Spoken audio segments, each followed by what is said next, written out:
Don't sweat the small stuff, and it's all small stuff. I'm sitting here about to go to the river, but I wanted to do this with you guys first. So we have 19, which is lower your tolerance to stress. It seems that we have had it backward in our society. We tend to look up to other people who are under a great deal of stress, who can handle loads of stress, and those who are under a great deal of pressure. When someone says, I've been working really hard, or I'm really stressed out, we're taught to admire, even emulate their behavior. In my work as a stress consultant, I hear the proud words, I have a very high tolerance to stress, almost every day. It probably won't come as a surprise that when these stressed out people first arrive in my office, more often than not, what they're hoping for are strategies to raise their tolerance to stress even higher so they can handle even more.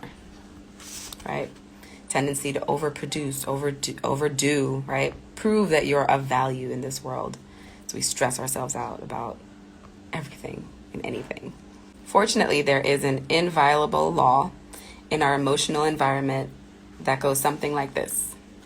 Our current level of stress will be exactly that of our tolerance to stress. I'm going to read that again.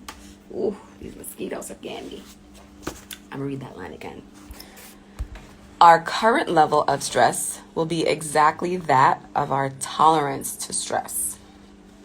You'll notice that the people who say, I can handle lots of stress will always be under a great deal of it.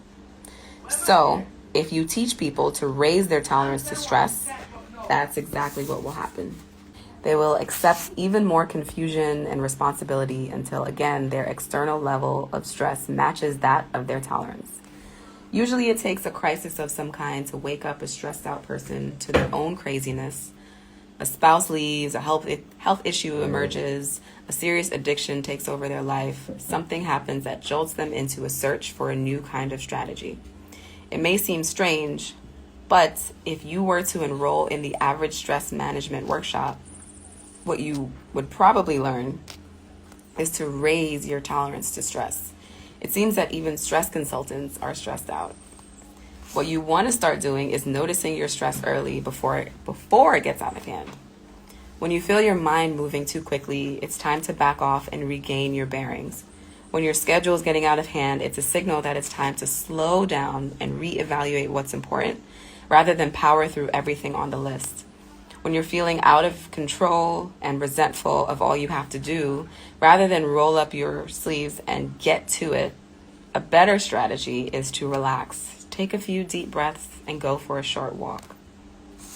You'll find that when you catch yourself getting too stressed out early before it gets out of control, your stress will be like the proverbial snowball rolling down the hill. When it's small, it's manageable and easy to control. Once it gathers momentum, however, it's difficult, if not impossible, to stop. There's no need to worry that you won't get it all done. When your mind is clear and peaceful and your stress level is reduced, you'll be more effective and you'll have more fun. As you lower your tolerance to stress, you will find that you'll have far less stress to handle, as well as creative ideas for handling the stress that is left over. Interesante.